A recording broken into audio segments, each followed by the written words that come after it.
Good afternoon, everyone. Good afternoon. I'd like to call this meeting to order. I'd like to have order in the room, please.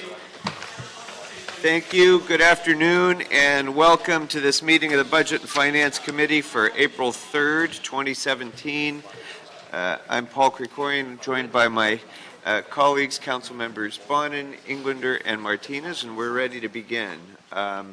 So, members, I would have recommended items 4, 5, 6, 7, and 9 for consent approval, but we do have cards from one speaker on each of those matters. So before we take those items up on consent, I'd like to invite Mr. Herman up for his comment on all of the agenda items and his general public comment. Mr. Herman. Yes, at 1 o'clock, you guys missed the budget, but we were talking about all the settlements. Items 1, 2, 3.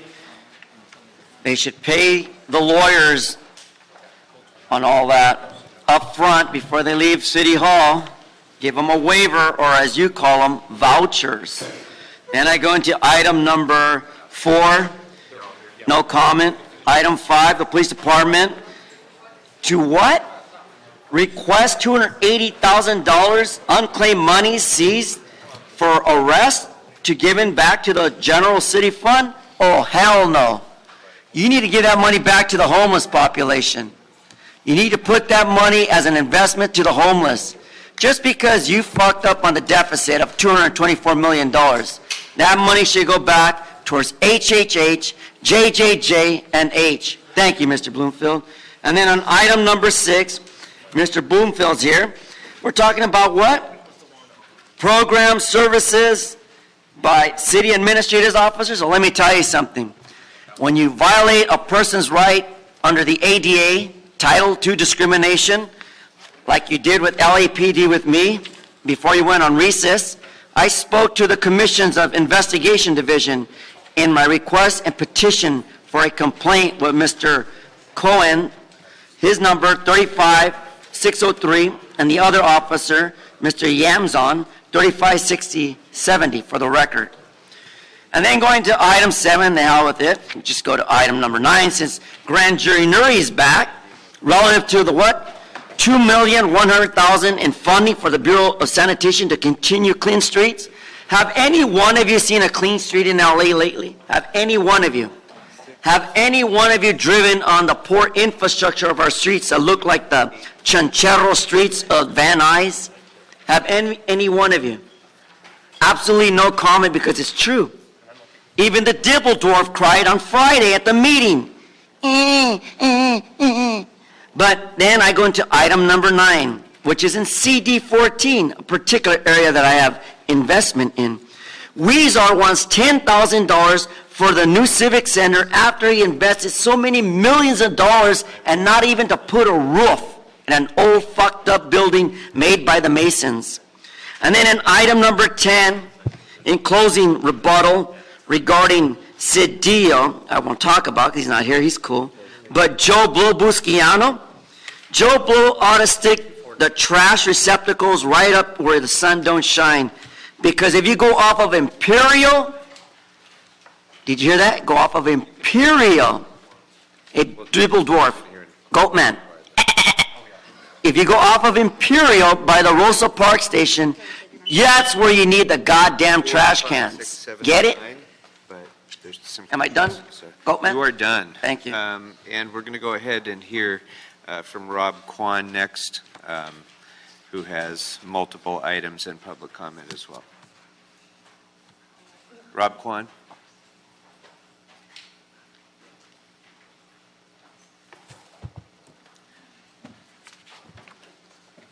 Thank you. As far as agenda item 6, the motion related mentions that we're looking at the city's responsibility to ensure that our representatives are well informed of the negative impact of Donald Trump's cuts and how they will be affected down the line with the city of Los Angeles. I just want to ask when we're going to look at how he's impacting the Consumer Financial Protection Bureau. This committee is looking at a motion that will deal with predatory sales goals and it relies upon the Consumer Financial Protection Bureau to inform us of who's in compliance with consumer protections. If that bureau is going to be eliminated, if its head is going to be removed, who in the city is going to fill that role? Beyond that, looking at municipal bonds with item number 9, we're looking at $10 million with a 5.5 interest rate. These are savings that we could actually return back to the city of LA or the state of California.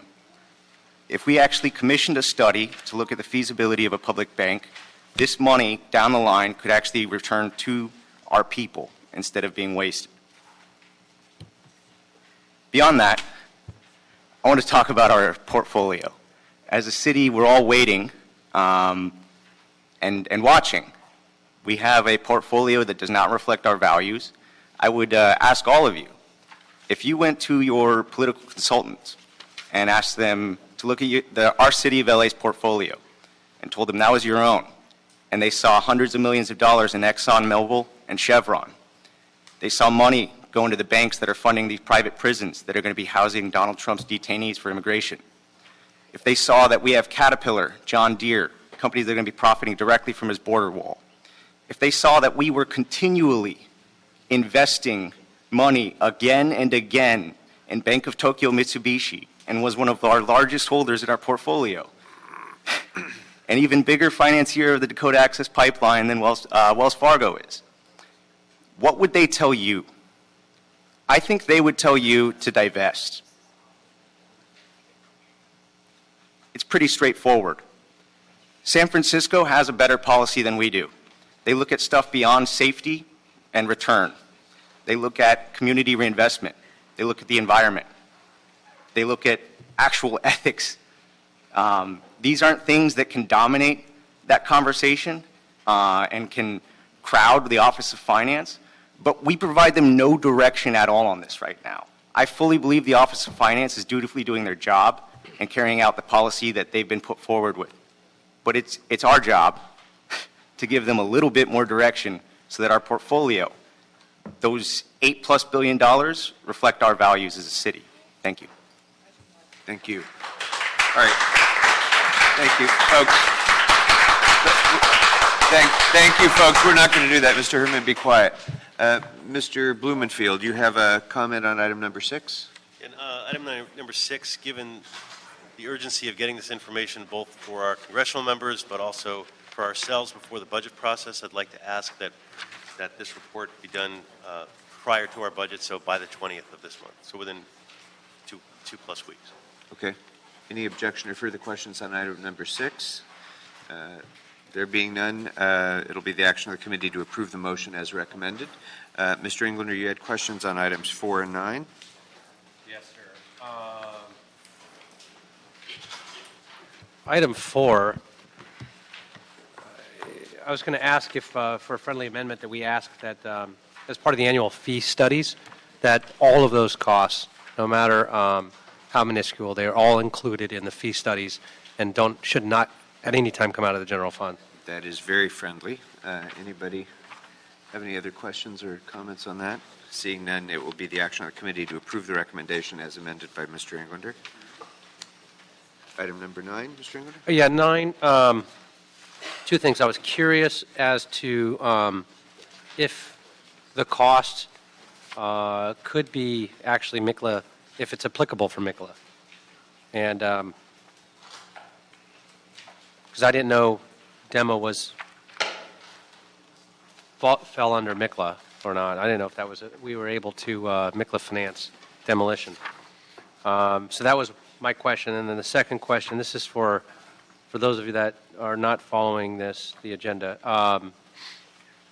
the removal of the Civic Center building, the old Parker Center building, rather. So that was my question on that. And then I think we, maybe even in joking a couple years ago, mentioned the idea of promoting it to the movies, and maybe somebody will want to come down and film it being demoed and actually get them to pay for it. They've been successful, and all joking aside, they've done that in many other locations, and that might be something to promote, but I don't know what our timing is. Yes, Councilmember, in terms of the eligibility of the $10 million for MICLA financing, it has been approved as part of the eventual construction of the facility. So that's been reviewed by our office, and we believe that this expenditure is eligible for MICLA financing. Okay. And what's the timing then on Of the demo, yeah. I'm not exactly sure how long that's going to take our staff who's working on that project isn't here right now, but I believe that the initial infusion of financing is required in May, and then an additional $9 million will be early in 2018. So I expect it will be within the next 12 months or 18 months. Okay, so we have some time before we actually move on it and demo it. And I seriously, I would perhaps talk to Film LA and see if they could share what we're doing with all the studios here locally and see if there's any interest in that. Good suggestion. Any other questions on any of the consent items, members? Okay, if there's none, then item number 9 will be approved. Item number 7, it'll be the action of the committee to approve the recommendation. Item number 5, it will be the action of the committee to approve the item. So that covers 4, 5, 6, 7, and 9, I believe. 6 and as amended. As amended, yes. And public comment on items 1, 2, 3, 8, and 10 is now closed. And we'll be coming back to general public comment after we take up some business. But members, what I'd like to do now is take item 3, our closed session item 3, out of order, and in deference to the folks who are here, why don't we go ahead and take closed session in the other room. So, we'll go to closed session on item number 3, followed by the other items. Everyone, thank you for your patience. This hearing is back in session, in open session now, and we will proceed to item number 8. Item number 8 is a motion, Martinez-Weston, relative to the transfer of $2,100,000 in funding for the Bureau of Sanitation to continue the Clean Streets Los Angeles, Operation Healthy Streets, and Homeless Outreach Partnership Endeavor programs through the remainder of fiscal year 2016-17. The Homelessness and Poverty Committee has waived consideration of this matter. Thank you. We have, who's here from, Ms. Martinez, did you want to speak to this first, or would you rather have the department come up and present? Yeah, let's have the department. Okay. Good afternoon.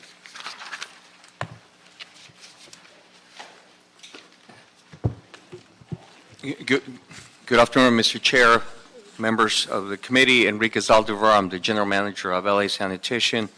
Joining me is my CFO, Lisa Murray, and our partner in this endeavor, largely in this endeavor, LAPD, represented by Commander Todd Chamberlain. We appreciate your consideration for our request. We realize the challenges that you as a committee and the full council face in dealing with assigning priorities to all of the different funding needs. We want to beg for your consideration on this request being an investment that is well valued and that is important for your priorities as well as the priorities of the city. We want to assure you that we want to always maintain the best fiscal outlook on everything we do in sanitation. In this particular instance, Mr. Chair and members of the committee, we began a program in this fiscal year with all the intentions of ensuring that we build momentum to gain, to make a big difference in the goals of what we call the livability programs, which include Clean Streets, include OHS, Operation Healthy Streets, Skid Row, Operation Healthy Streets, Venice, the Trash Receptacle Program, and then the newest program being the HOPE teams, which is a more solidified partnership with LAPD and LASA.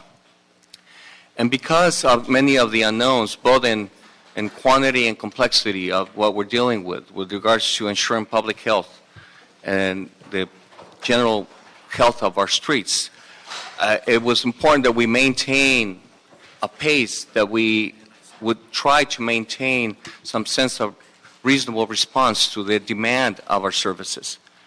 And so it's true that we spend more overtime than we had. And it's true that we spent a little more of our salaries than we had. We wanted to ensure that we did not lose ground on the gains that we had made. There have been incredible gains that we have achieved together. And that speaks, in fact, I will ask Commander Chamberlain to also tell you what this partnership has yielded so far. Still ways to go, but it was important that we maintain this pace and the pace of the implementation of what is relatively a new program. And so in that context, I tell you that is how these budget, how we went over our budget to begin with. We had been working with your offices and the CAOs since early on, trying to get a good sense of what it could mean the rest of the year, trying to alert enough of the folks who deal in the fiscal matters that we were trying to just keep a certain pace of implementation without ever doing anything irresponsible. So with that, I would like to ask Commander Chamberlain to give you his side of the story. Sure. Good afternoon. I just again to speak specifically about the relationship between sanitation and law enforcement. It's been pivotal regarding our homeless endeavors and our homeless work. Really, when we look at what we've constructed over the past year, it was again to try to have compassion for all people who live in the city of Los Angeles, both our homeless individuals, and also have compassion for the neighborhoods that are impacted by the encampments that are in these neighborhoods now where they historically have never been. When you do look historically where we have had a homeless population, it's been in the Skid Row area, and Operation Healthy Streets has been integral in ensuring that that does not become a location that we lose complete control of based upon the amount of trash, based upon the amount of refuse, based upon the amount of biological hazards that unfortunately go along with the homeless population once these encampments get set up. Most recently, when you look at the HOPE team, their involvement with us in the HOPE team, we would fail. Law enforcement would fail without question if it wasn't for our partners and the collaboration that we have, not only with LA San, but also with Los Angeles Housing Authority. And that collaboration has allowed us to go into communities that, again, have never been impacted by homelessness traditionally. And now they are being impacted by it, and we're able to render services to the individuals that are homeless. But at the same time, with their subject matter expertise, we're able to do cleanups in ways that could never be accomplished if it was solely resting on the shoulders of LAPD or LA Housing Authority on that matter as well. So again, the importance of what they do, I cannot put into words. I know things look bad, and sometimes doing this role now for over a year and a half, I do at times feel like I'm digging holes in marbles. But then also I look at it, what would it be like if we didn't have this collaboration? Where would we be? The homeless issue is not just impacting Skid Row. It's not just impacting the city of Los Angeles. It's impacting the state and the country in a way that it's never done ever before. Historical numbers are where we are at now. So again, the ideas, the concepts, the practices, the business practices that are in place now are actually what's impacting this and keeping it at bay and serving everybody, both the homeless as well as the communities that are impacted by the homeless. We're not applauding, Mr. Herman. All right, Ms. Martinez, you want to lead us off? Sure. I just, again, I want to just stress that the department finds itself in this budgetary situation due to the number of requests that either through our council offices have submitted or the mayor's office, and therefore I think we need to support the department. It's clear that it's working in some areas because we have an overwhelming number of constituents calling in making these requests. So, Mr. Chamberlain, you hit it right on the nail. That's exactly right. We've seen the impact of some of our homeless issues in areas that had never seen this kind of amount of debris and so on ever. So I just want to thank you for being here this afternoon. I do have an amending motion that I think should have been circulated, Mr. Clerk. Is that correct? Yes. I want to just read it into the record. So before you, you have an amending motion to authorize the controller to transfer approximately $2.1 million from the following sources of the Bureau of Sanitation's Environmental Quality Program, which includes Operation Healthy Streets and the Clean Streets Initiative, as detailed in the accounts listed in the motion. Mr. Clerk, I've also submitted the accounts for the record. Okay, thank you. Thank you, Ms. Martinez. Mr. Blumenfield. Just looking at it, I certainly agree that these cleanups are incredibly important.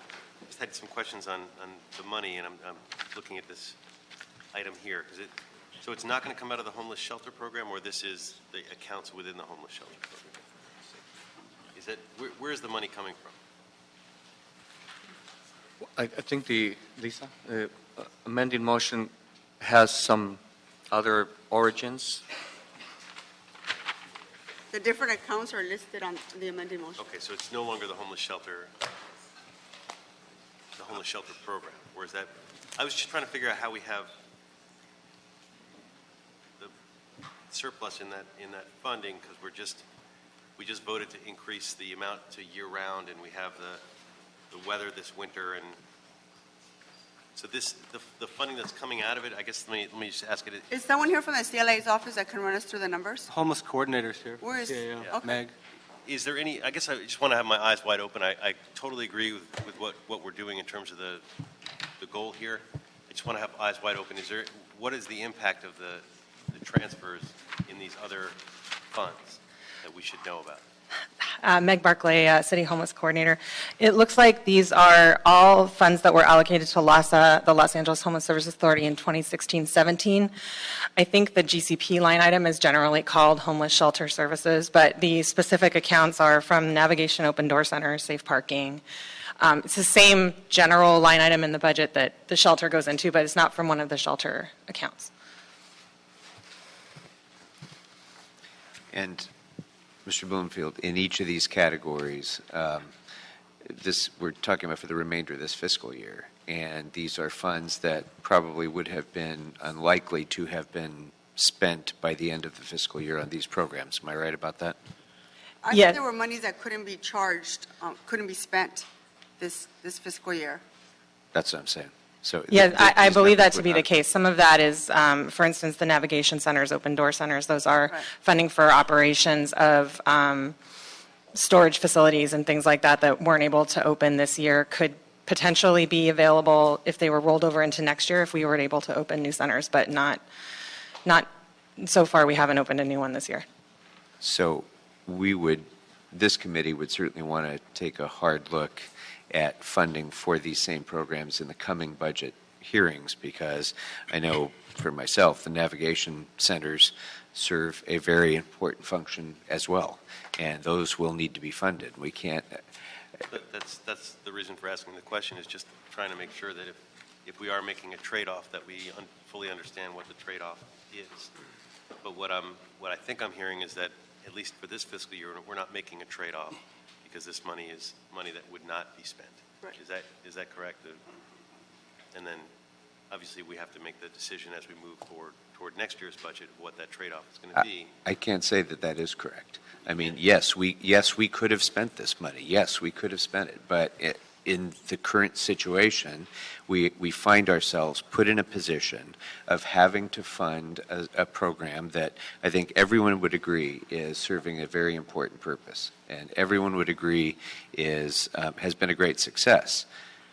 But I really need to say, for the sake of this hearing, that budgets are not suggestions, and everything that we do in a budget, everything we put in a budget has an important purpose and serves an important function, or else we wouldn't put it in the budget.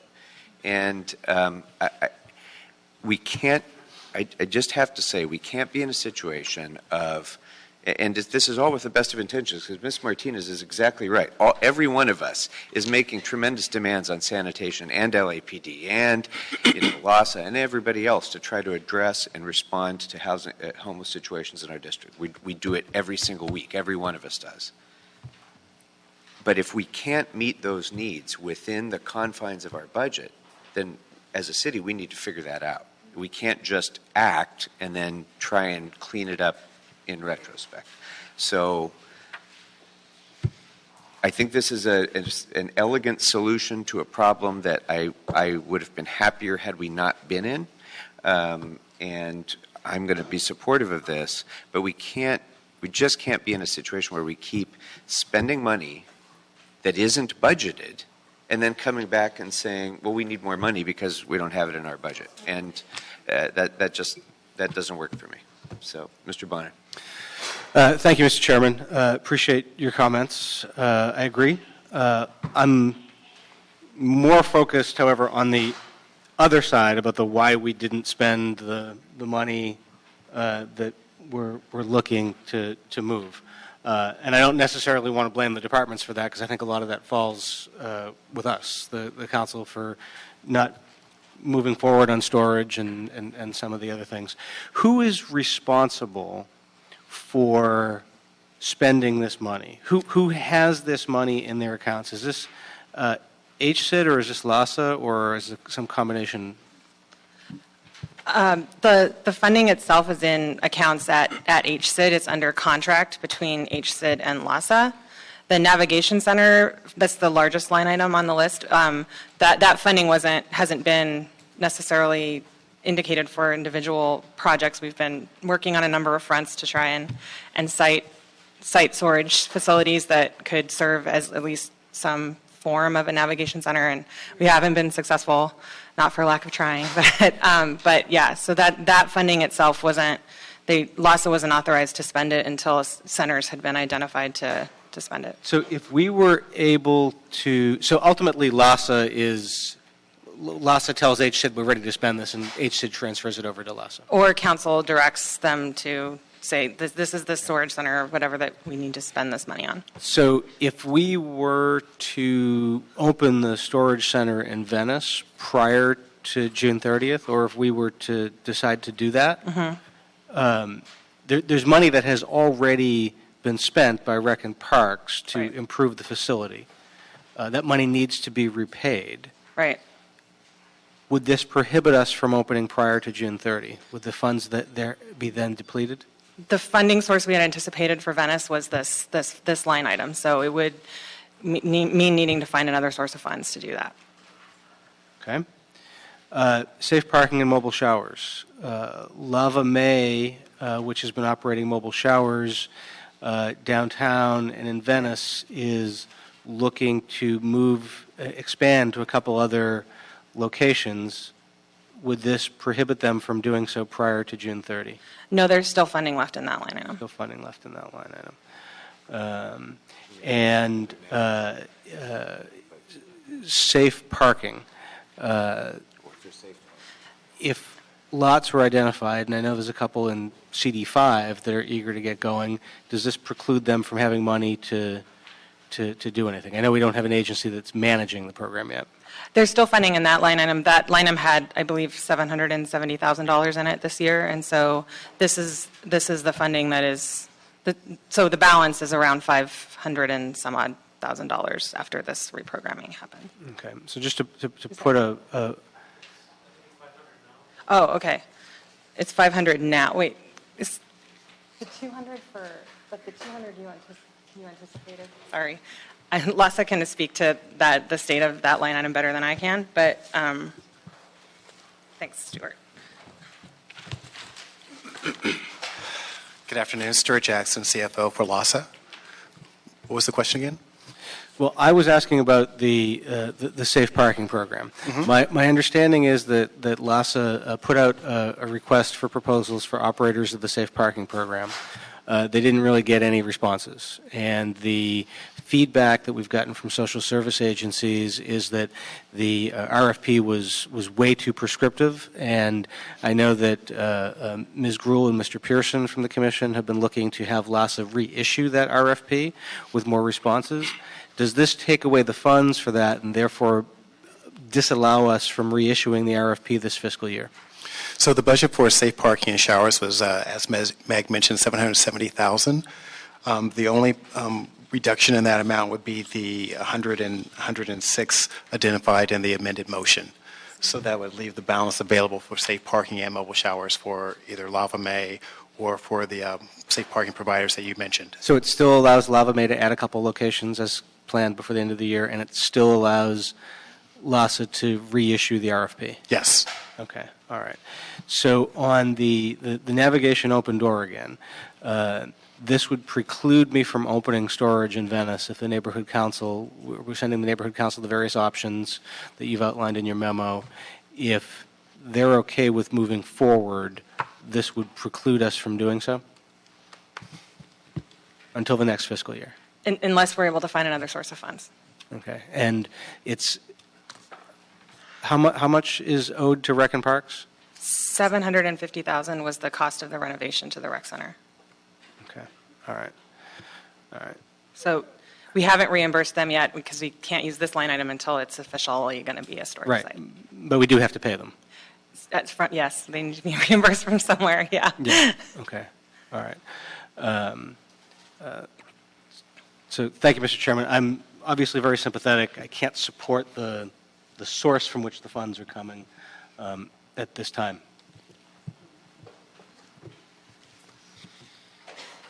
Mr. Engler?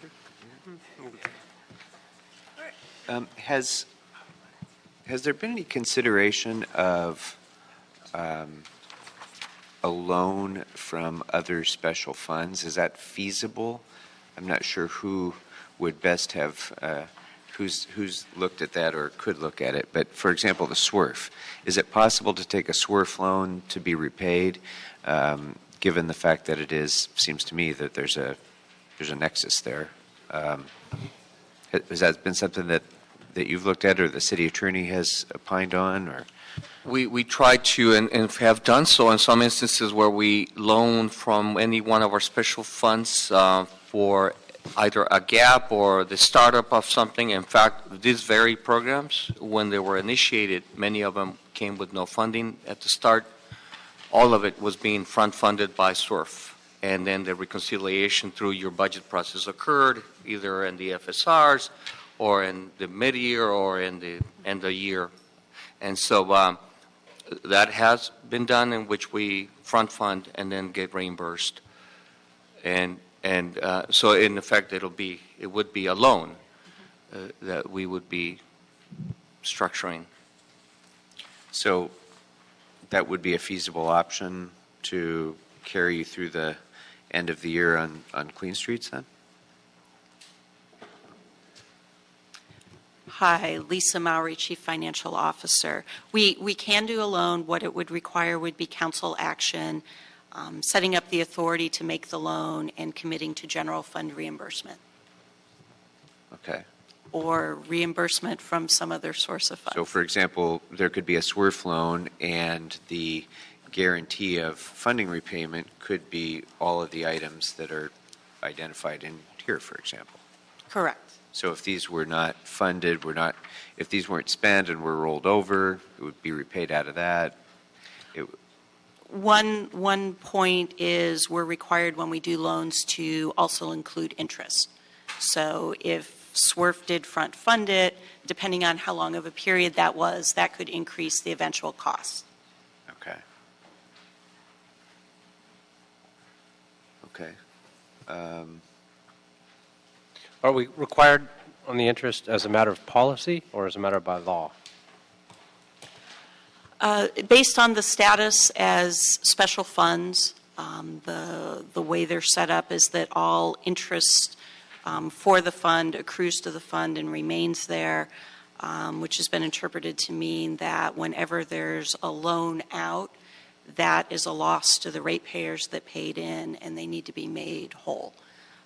That's how it's been done whenever we've done the loans from our special funds in the past. So it's a matter of policy. I would need our city attorney to speak to that specifically. I think it's policy. It's also a matter for our bond covenants for our programs. So I don't think I want to do this on the fly, but if on the assumption that we're going to advance this to council prior to council hearing, maybe if you could include in your presentation at council that as an option, the SWRF loan as an option, because if we were to do so, maybe we can avoid any disruption in even the potential for disruption in any of these programs, and still have these programs as the guarantor of repayment, so that the SWRF is made whole as well. So it might be a way to kind of ease over that sense of unease for the next few months. But I don't know as I'm sitting here. I don't want to spitball it and try and figure it out on the fly. So maybe if you could have a look. Are we doing council on, Matt, do we have it tomorrow? Well, This matter is, Mr. Chair, this matter is scheduled for council tomorrow, April 4th. okay. So can have a quick look at it. Okay. But just if you can, though, Mr. Saldivar, I want to have a little bit of an understanding of how we can better balance the position that you're put in by having a bunch of council members coming and wanting these services and having limited resources to meet them. And I'm assuming that sort of on a month-to-month basis, you're tracking expenditures for this program versus budgeted appropriation for this program. So when did you see those vectors starting to diverge? And I assume that that's going to happen again in the future, because invariably there are going to be programs that we don't have sufficient budgetary appropriation for, but we have a great demand for. How can we do a better job, we as a committee, we as a council, our departments, of ensuring that when we appropriate a certain amount, we have as much time as possible to correct any variances that there may be before we get towards the end of the year in crunch time like this? We can definitely do macro and micro different measures, Mr. Chair. One of the things that we tried not to do this year, which was to deploy, say, to a homeless encampment cleanup or any kind of cleanup, we were trying to make real gains in our response time on illegal dumping as an example, because it just seemed to be out of reach. We had 100 days in some cases, frustrating everybody, clearly all the officers and clearly the constituents, and we just didn't seem to be able to gain enough traction in reducing the response time to something that would be reasonable. So we set a target of 21 days as a response time in our illegal dumping program. And I'm happy to tell you that we made those gains. We're at under 21 days response, making real inroads into tackling the real problem, not just keeping at par with it. So that's something that has happened. When we deploy, we probably will still commit to an event, meaning if we tell any one of your offices that we're going to be at a location, we're going to complete it from beginning to end, which means if we incurred overtime in doing so, we will do, but only for that incident. We will then adjust for everything that follows afterwards. So we don't lose out on the deployment levels that we've already committed to. So we can make those adjustments, but not necessarily where we will leave a job half done. If we respond to a homeless encampment cleanup, we're going to complete it. If we thought it was going to take 2 days and it ends up taking us 5 days, that'll be the case. So we won't necessarily adjust at that level, but we will on a weekly, month-to-month basis as we look at our drawdown. Yeah, and part of that adjustment may be that, 3 months into the program, you realize that it's going in the wrong direction, and council has to revisit the budget on that. I mean, it may be that. But I guess my point is that that has to be our decision, and it has to be made based on, weighing priorities, that not because we've gotten to the end of the year and a program is going to be cut off unless we take some extraordinary action. That's my frustration. So, okay, so I think then the amending motion needs to be made as a motion. I think we need to go ahead and read that in. Do we, Mr. Williams? Is that? Yes, we can go ahead and read that into the record. The motion that is before the committee at this time is to, number 1, authorize the controller to transfer, appropriate $2.1 million from the Housing and Community Investment Department fund accounts identified below to the Bureau of Sanitation's Environmental Quality Program, which includes Operation Healthy Streets and the Clean Streets Initiative as follows. From Fund 44G, Account 43M337, account name Navigation Open Door Centers, the amount of $1,825. From Account 10A, Fund 10A, Account 43N483, Safe Parking and Mobile Showers, in the amount of $106,526. From Fund 10A to Account 43N238, Operation Healthy Streets, the amount of $50,000. From Fund 44G, Account 43M238, Affordable Housing Trust Fund, Operation Healthy Streets, the amount of $118,474,000, total of $2.1 million. These funds transferring and appropriating to Fund 182 GF, accounts 1010 salaries general, the amount of $50,000. Account 1070 salaries as needed, $700,000. Account 1090 salaries overtime, $600,000. Account 3040 contractual services, $750,000. Total $2,100,000. Recommendation number 2, authorize the general manager, Housing Community Investment Department, or designee to amend the city contract, with the Los Angeles Homeless Services Authority, contract number C126258, to reprogram unencumbered fiscal year 2015-16 and fiscal year 2016-17 city homeless program general funds as previously indicated. And recommendation number 3, instruct the Housing Community Investment Department, with the assistance of the Bureau of Sanitation, to prepare any necessary technical corrections and/or controller instructions that may be necessary to implement these instructions, subject to review by the City Administrative Officer, and authorize a controller to implement these instructions. All right, thank you very much. And before we act on that, I did get a late card from Lydia, is it Ponce? Hi. Thank you. Thank you all. Thank you for taking the card late. Thank you for Good being here, and thank you for working on this diligently. I need to sit here and remind you that we're not just talking about numbers and statistics. We're talking about people. It's wonderful that they're going to have showers and that they're going to have a place to wash their clothes. It's important to put a lined budget in for food. You'd be so surprised when you serve someone, you share a meal with someone, how much more kinder and gentler they are with you in order to exchange information. Occupy Venice, Guerrilla Food Not Bombs, has been serving people and being of service to people winter, fall, summer, and spring. So there you have it. The problem here is that HCID has been perfectly flawed in serving people with the directives of filling out mellow information about their units. The RSO is completely ignored, the rent stabilization ordinance. This is cause for more homelessness. So where does this particular budget committee and the housing committee work closer together and look at the laws that are being ignored? I ask you to please remember that they're people. Thank you. Thank you. Thank you very much. All right, members, so item 8 is before us. Please, folks, got to tend to our business. Item 8 is before us, as amended, as Mr. Williams indicated. Is there, Mr. Bonner, do you want to be indicated as a no, or are you good?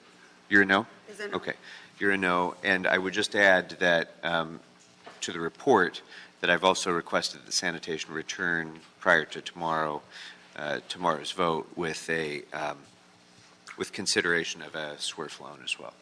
So, okay, with Mr. Bonin as a no, is there any other objection? Okay, seeing none, that will be the action of the committee by 4-1 vote. All right, that brings us to our final agenda item, item number 10. Item number 10 is the motion Cedillo Buscaino relative to the appropriation of $494,686 in funding for the Bureau of Sanitation's trash receptacle program expansion.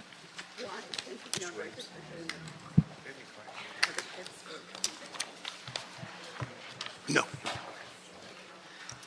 Good afternoon. Good afternoon. Lisa Mowry, LA Sanitation Chief Financial Officer.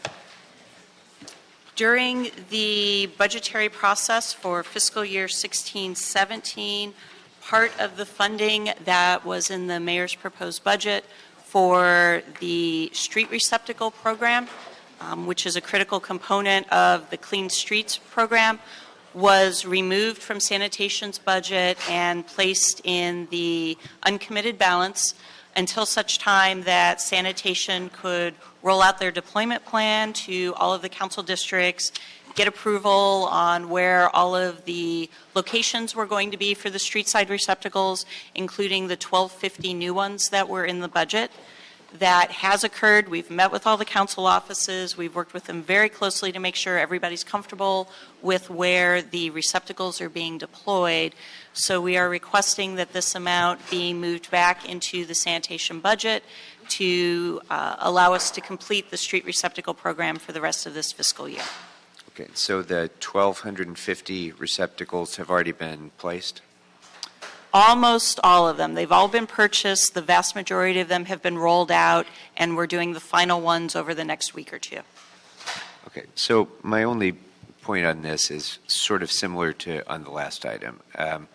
This has been consistent with the general direction given by the council to go and prepare the analysis and bring it back, and you've met with individual members. But when money is placed in the unappropriated balance, it needs to be appropriated, and it can only be appropriated by the council. And so when we've already implemented a program by placing receptacles, when there isn't funding in the department's budget to do that yet, it's as though the department is acting without budgetary authority. And I just have to emphasize again that, you know, things go in the unappropriated balance all the time. Sometimes they don't come back. Right. Sometimes they get reappropriated to other purposes. That's the reason we have a UB, so that when we might have taken that money and put it into Clean Streets or into some other program. So that has to be a decision that's made by this committee and by the city council before departments take actions to implicate the costs. And that's, I wanted to, I guess I can kind of understand in this case because it has been generally consistent with what the council instructed the department to do. My only tweak on it would be it's important that any appropriation from the UB comes from us, and that happen so that the department is funded before you implement new programs, and that would be my request. Ms. Martinez. I have a question. So what's the point of putting out trash cans if no one's going to pick up the trash or empty the trash cans? Because on Van Nuys Boulevard, I have my staff, Luis, emptying out those trash bins. But there's some containers, it's Leo Martinez, AGM for sanitation. There's some containers on Van Nuys Boulevard that were being serviced by another entity. I think it was a bid. But right now, the entity is my office. Right, and we're working with your office as far as providing service for those containers. So my understanding is that we have been providing some service in those containers, and also look at redeploying some of the ALBs that were going to be allocated to CD6 in those areas as well. Yeah, so I'm torn between, do we purchase more trash cans or do we educate the public on the need to keep our communities cleaned? So I think there needs to be an education component to what you're doing. And so I want to see that somewhere in your budget plan, because we need to have that component, and there's got to be someone to go empty out those trash bins. Right now, it's me and my staff. Correct. I think my staff was working with your field staff, and we were trying to work something out for those containers that were not sanitation. Do we have an amount? Is there currently a proposed amount of how much we're spending on education, or is that not something you're thinking about? I don't know the budget for the outreach for these containers, but to get back to your original point regarding the service, I'll get with your field staff. I know that I'll get an updated status on those containers that were originally serviced by a bid or some kind of entity that was apparently ran out of funds, and so sanitation was trying to help out and service those containers. But I'll get with them and see what exactly it is. But we were working closely with your staff on those. Thank you. So to that point, and thank you for reminding me, Ms. Martinez, because It's the little things that get. no, this is those it's a little big things, thing like- for a neighborhood. Like 3 years ago or so, I recall, someone in sanitation was beginning this process of a comprehensive audit of the trash cans throughout the city to determine whether they were sanitation receptacles, whether they were bid receptacles, whether they were metro receptacles. There's a whole bunch of different agencies that put out trash receptacles. And if there's no awareness of whose they are, then sometimes the emptying process becomes muddled. Was that ever completed? Yes, it was, Okay. Councilmember. It's been created. We update it constantly when we go ahead and deploy containers. We have approximately about 12,000 containers citywide. About 4,000, just under 4,000 are serviced by LA San, and then we have multiple entities, contractors that are servicing the balance. And what happens when there's an issue with service, of course, they call our call center, we'll dispatch a crew, collect it, and then we try to make contact with the appropriate entity that's responsible for those containers. And is that mapped in some way that's Yes, it is. easily accessible for the council members? Because if Ms. Martinez has a problem with a particular area, it should be easy for her to determine whether it's your receptacle or... Yes, it is. There's So still is not that an available? entity. There's still not an entity identified to go empty That's out what the I mean. trash. That's what I mean. So we That know that who- part needs to be known. Right. Well, the thing is with the database that we have identified we photograph all those containers. We know exactly where they're at and who's responsible. For the containers that Councilwoman Martinez is talking about, we're referring to, was being serviced by some kind of private entity that no longer is able to provide service. So we have been kind of filling in for that. And then we're also discussing a plan with her field staff to see how we can redeploy some of the ALBs that were allocated for her district just to help with Yeah, those. we all have those. And I think in some respects, I think the point you're making, which is a good one, if you put, it almost would probably be more effective in eliminating litter to remove receptacles if they're not being serviced, because then they just become the magnet for all of the And neighborhood's that's trash. exactly the problem on Van Nuys Boulevard.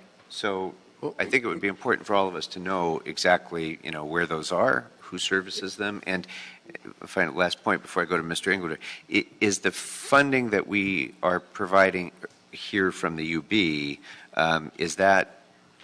does that include funding for servicing the receptacles over the course of the fiscal year? And that's it depends. The budget was set up for the amount of receptacles that we knew that we were going to be servicing, including the 1,250 that we were adding. Okay. As incidents like this come up, we try and absorb some more as long as we can stay within budget. If it's a relatively small amount, we can usually do that. But we have to be careful if suddenly there are multiple bids going defunct or other sources. We don't want to overcommit ourselves. What I will say to assure you is that we have now taken on the role of coordinating all of that stuff, whereas before it was hit and miss as to who's responsible. All of the inventory and the census of these containers is housed in our CleanStat, which is available. It's reviewed every quarter with your staff in the field. The deployment, believe it or not, of trash containers now has been more data-driven with, sort of a review of the kinds of things that would lead to the wisdom of saying, well, if we put in a trash can there, perhaps it will help. So we go through a deliberate process before we decide which location we should deploy a trash container. But all of that is being done through CleanStat, something that you funded as well. All right. Thank you. Mr. Englewood? So, yeah, I've got a lot of experience on this as well. Years ago, in fact, under my predecessor, there was a bid that had put in trash cans along Reseda Boulevard, which is now turned into our Great Street and everything because of it. It's morphed into all kinds of programs because those cans weren't getting emptied. In any event, from that, anytime a bid now puts in any infrastructure at all, our office, we make them sign a letter that says if the bid goes bad, doesn't maintain, or goes defunct, or for whatever reason, does anything that isn't either emptying those cans or whatever it is, signage that isn't maintained, we have a right to remove them immediately. And so we make them all sign it before they put in any infrastructure because of what happened and our experience on that. because that's exactly what we went through for years. We actually now have cans out there again. There's also a new technology, happy to talk to you offline about, that will alert the department when the cans need to be empty. So they don't actually have to stop at every can to see how full they are or if they're overflowing. But they're smart cans, and they're actually installed along a great street in Copenhagen that I saw when I was there. And anyway, there's certainly, I'm sure there's a lot of different technologies out there. Absolutely. Like Big Belly and many others. But these were simple, basic cans. They were just simply there to alert the department when they needed to be emptied. So, interesting. Yes. Mr. Blumenfield. Yeah. We saw the same cans, and it's a great idea, obviously, to get the cans to tell you when they're full. A couple of things. The locations of these, are there, I don't think I've seen a map. Are there any in my area of the automated litter? Yes, there is. If I have my little You have a map? census. Cleansted has a map. So you have 553 in your district. Of the ones that are automated? These The ALBs. The Big Belly? Oh, I'm sorry. Of the total population of 11,000, you have 553. And these are Big Belly type containers, or is it a variety? It's a combination of the ones of the 1250 that we are talking about in the UB. Those will be what we call ALBs, automated litter bins, which allow us to collect them with our automated trucks. So there's no manual work. Obviously, we're more efficient at picking them up. That's the type that are part of the unappropriated balance request. It's not the Big Bellies, It's the ALBs. The ones that are bottom heavy, they have this big counterweight at the bottom to keep them from being toppled over or easily moved. Right. They're literally impossible to be moved by a person, although they can walk, but they're very heavy at the bottom. And they're automated, do they crush it down just like the other ones? Is that? Yeah, so our robotic arm can collect them and empty them without the driver having to get out and empty it manually. The automation is in the collections process, not what happens inside the can. I got you, okay. Right. I was trying to figure out how this relate. I'm thinking of trying to put some of those Big Bellies in my district, even using other funds, and trying to figure out if there's one contract or how that, if this whole thing has one basic contract, and we can kind of plug into that, or do we need to? We will. That's in the works. We want there to be a complete containerization type of contract, which will be coming to council soon for approval. But right now, Big Belly is sort of on a standalone type of contract. Right, and it's subscription-based, which is tricky. Yes. Okay, and then just I guess just a budgeting question. This motion was back in October. We're now in April, 6 months later, gone halfway through the year. So I would think that the amount of money from the unappropriated balance would be similarly smaller, since there's much less time in the year. But the number is the same as it was 6 months ago. I'm sure there's a good reason, but figured I'd ask. Sure. The amount was, what was originally in our budget was what we needed to get through the full year. When this amount was pulled out, we knew at the beginning of the year that we needed that in order, that full amount, to get through the rest of the year. So the motion was requesting that full amount. As we've gone through this year, we've assumed, over-optimistically perhaps, that we were going to be getting that out of the UB. So the amount hasn't reduced. As we've been tracking this throughout the year, we've known that we need this amount or we wouldn't have enough funds to finish the year out. So in essence, it's essentially been sort of accounted, not I would say spent, or accounted for? It's been accounted for in our planning for the year, correct. We were assuming that we were going to be getting that back out of the UB. All right. Any other questions, members? Is there any objection to approving the item? Seeing none, that will be the action of the committee. And I believe that's our final agenda item, isn't it? So that brings us to general public comment. Thank you very much. And our first speaker for general public comment will be Courage, followed by Carrie Copson, followed by Veronica Wilson. Good afternoon.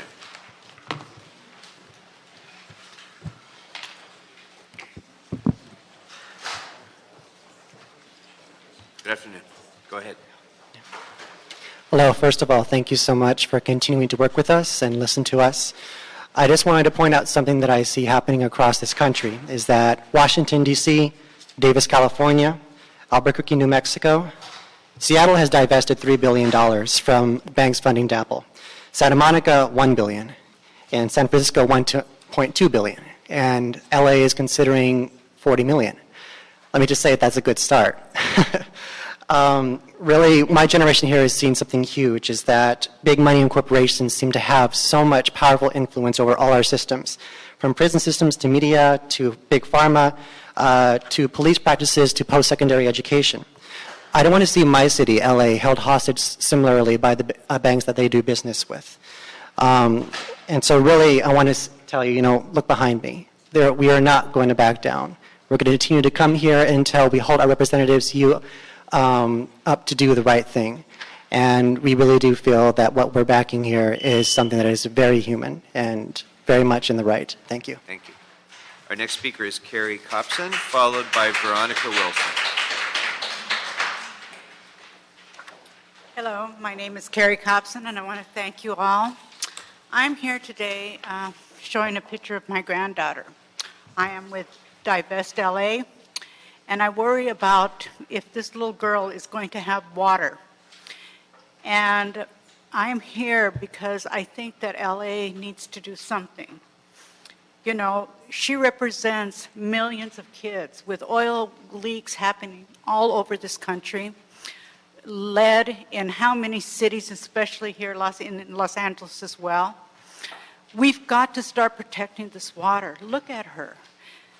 I am 69 years old. My longevity is only to 85. Do you think I don't sit at night and worry that this little girl is not going to have water, or millions of other little girls and boys? You have children, grandchildren, and future generations to come. And I just ask you, please, to divest in the future of our young generation. Thank you very much. Thank you. Our next speaker is Veronica Wilson, followed by Kwasi Nkrumah, followed by Hugh Kenny. Hi, my name is Veronica Wilson. Thanks for your time. I'm here in solidarity with Indigenous people. There are responsible ways to invest and despicable ones. So I'm asking LA to divest from banks that support the fossil fuel industry, destroy vital resources like water, and put profits over people. I don't want LA to stand for displacement of residents vulnerable to predatory banking, nor the displacement of Indigenous communities across the country. I'm asking the Budget Committee to schedule a divestment motion for next week. Thanks. Our next speaker is Kwasi Nkrumah, followed by Hugh Kenny, followed by Audrey George. Yes, thank you. My name is Kwasi Nkrumah. I'm the co-chair of the Martin Luther King Coalition of Greater Los Angeles. Our coalition has both been very active around environmental issues and issues such as the question of the city of LA deciding to disinvest from the use of coal resources and other fossil fuels. We're very concerned about this situation with the water, as several other speakers have mentioned. We're very concerned also with the policies of violating the treaty rights of Native American communities, which in this case of the DAPL project is a very outstanding feature. We hope that our city will in fact take some effective action to disinvest from corporations which are financing these projects, such as the Dakota Pipeline and similar projects, which are both uprooting communities of Native Americans, farmers, and others, and endangering our water resources. Thank you. Thank you, sir. Our next speaker is Hugh Kenny, followed by Audrey George, followed by Lydia Ponce. Is Hugh Kenny here?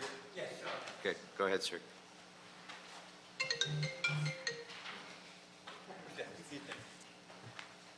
Hi, thanks for your time. At this time, in this moment, in all of our lives, creation have given us different roles. You have been given the honorable role of guardians of a great city. Divest LA and our allies have been given the role of protectors of the earth, its water, and all living things. They are reaching for one of the keys to a mutual dilemma, the key of divestment. All of us have been placed on this earth at this time and in this room for that purpose. Help us, please. Thank you, sir. Our next speaker is Audrey George, followed by Lydia Ponce, followed by Mariko Monroe. I just decided to sit up here early. Save a millisecond. Yes, hi, I'm Audrey George. I'm discouraged how far behind we are on this compared to other cities, universities, states that have already made statements to show their support for water and for respecting indigenous people. And I just want, I know you have to put this on your agenda, which hasn't been done yet. Then it has to be presented to the city council. And I just want to remind you, this isn't groundbreaking or shocking, the actions we're asking you to take. If you just think back to the fact that Los Angeles was one of the cities that divested from apartheid, from companies that supported apartheid back when apartheid was enforced, you have to feel compelled to take action and stop sitting on your hands. Thank you. Our next speaker is Lydia Ponce, followed by Mariko Monroe, followed by... He's not here, so Thank you again. Lydia Ponce, AIM SoCal, American Indian Movement SoCal. To speak about divestment for LA, you have to mention the man camps that employ over 2,000 men, and the violence that's connected to the missing and murdered Indigenous women in Canada, Highway of Tears, all throughout this land, wherever the new pipelines are being built, and as far south, of course, as Mexico. With that comes the violence of murder and rape, and some of the victims have not been found and will never be found, and some that are, there's actually some kind of closure, but the violence is connected to the pipelines. I suggest that you Google it. I'm not going to actually do the homework for you. The fact that we are funding this every day, that this isn't on the agenda, and that we do not pass this as a final resolution to mirror the resolution that the City Council supported Standing Rock last year, is to say that this would complete the full circle. This would be a very healthy thing for the city to do. And I thank you for the time. Thank you. Thank you. Our next speaker is Mariko Monroe, is Michael Hunt here? Okay, Michael Hunt is not here. Go ahead. Hi, thanks for having us. My name is Mariko Monroe. I am a resident of Los Angeles living here on Tongva land. I'm encouraged by Paul Koretz and Mitch O'Farrell's motion to divest from Wells Fargo, and I'm asking the committee to schedule the divestment motion for next week.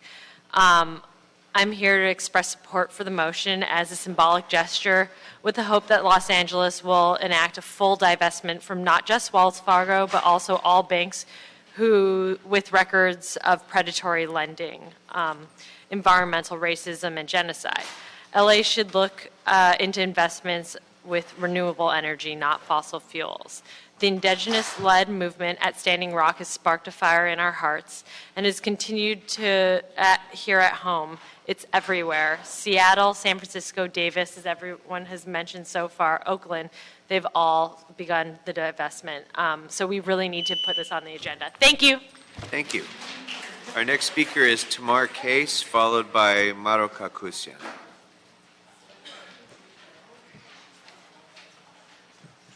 Hello, good day, Council. Thank you for your time. Again, we are asking the Council to get this on the agenda once again. And, excuse me, let me take a step back. Should have drank some water. So, greeting you again today. Let me start over. Thank you again, Council, for your time. And I'd like to remind you we are honorably on indigenous land here. And to take note that we have been here time and time again to try to get this on the agenda.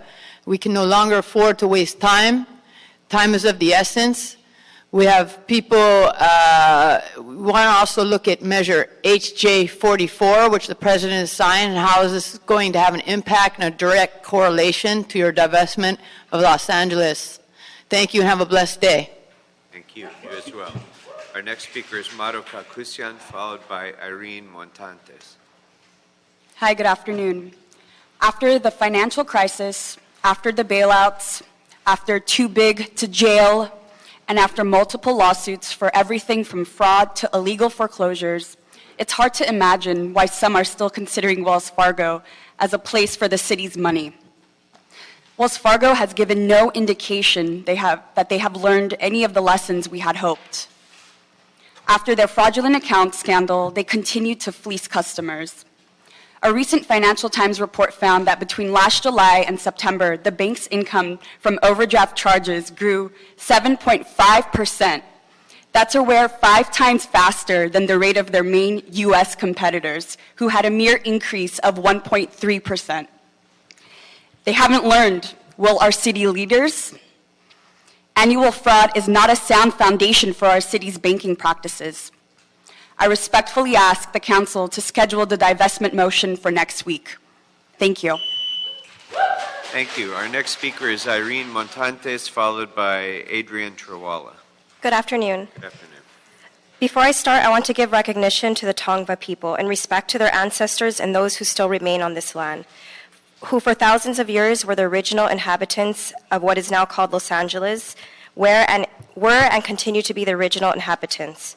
The public will pay a hefty price for Wells Fargo's practices if it continues to invest in millions in the Dakota Access Pipeline, a project that has abused the treaty and water rights of Standing Rock Sioux and would be a disaster for our climate.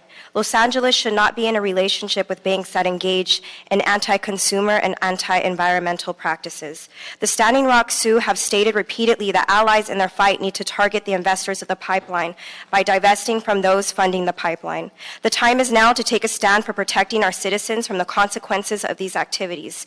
In particular, since President Trump recently signed an executive order stating that construction of the Dakota Access Pipeline should be restarted as quickly as possible. It is critical that the City Council pass this ordinance. Thank you. Thank you. Our next speaker is Adrian Trewalla, followed by Claudia Perea. Hello, and thank you for your time today. I stand here with Standing Rock and Divest Los Angeles. I'd like the Council to consider the bigger picture of the divestment movement. It has expanded from campuses to churches and even countries. And as Los Angeles is the third largest economy in the U.S., we have the opportunity to move forward as a caring and ethical city that respects and protects our citizens, or be left behind as the world moves ahead of us. This is more than just divestment. This is a moral responsibility we have to serve the citizens of our city and show the integrity of our governance. We encourage you to not only divest from predatory banking institutions such as Wells Fargo, but also work with us to redefine what it means to be an ethical city and one that stands and invests on the side of the people and the planet. We respectfully urge you to place the divestment on the agenda for next week. Thank you. Our next speaker is Claudia Perea, followed by Michelle Cereces.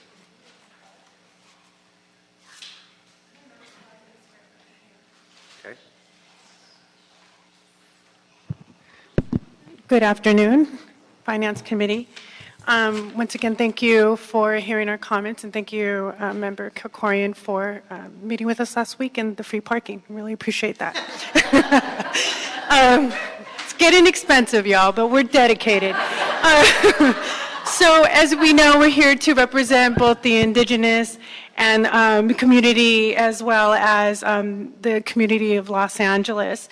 I've brought to you before that this is a civil and a human rights issue. As we know that in Standing Rock there were dogs that were sicked on human beings. There were human beings that were sprayed with water in freezing temperatures and rubber bullets. And this is what Wells Fargo has done in terms of in terms of their investment. I ask you to please withdraw your money and to please move the motion. Everyone here is a fighter and fought for your city council seat. You are brave people and you can do the right thing and be brave again. Thank you. And just for future reference, don't forget that it's an easy shot from North Hollywood to the Grand Park Station here on the Red Line. I was in a lunch meeting. All right. Okay. So our next speaker is Carrie Kim, followed by Trinity Tran.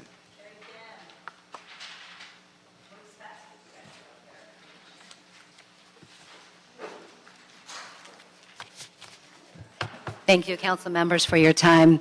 I want to urge you, as everyone else has urged, that the council agendize the motion to divest from Wells Fargo, as well as all other banks involved in unethical practices, as well as environmentally devastating projects, such as the Keystone Pipeline, DAPL Pipeline, fracking of the earth. We understand this is an urgent time for climate change, and to be frank, Wells Fargo is just symbolic of a greater issue that we now face as far as the climate. We have what the biologist E.O. Wilson claims is a transcendent moral obligation to preserve the earth for future generations, because the harm caused by these oil projects, the fossil fuel projects, is irreparable. It cannot be reversed once it happens.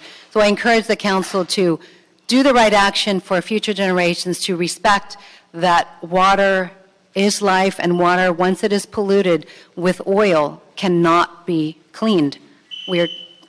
Thank you. Thank you. And our final speaker is Trinity Tran. Hi.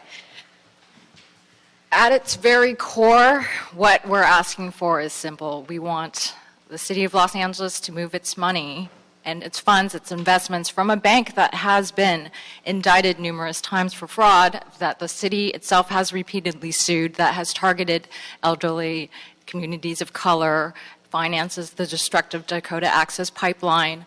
We want the city's funds to be moved into ethical investments. We want it reinvested into institutions that work for the good of the people, renewable energy.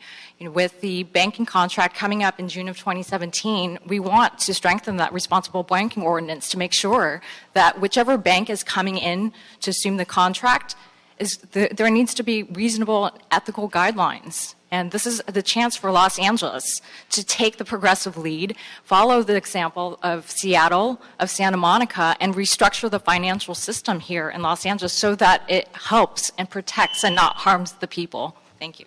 All right. Thank you very much. That concludes general public comment. Are there any other items for the committee? Seeing none, we are adjourned.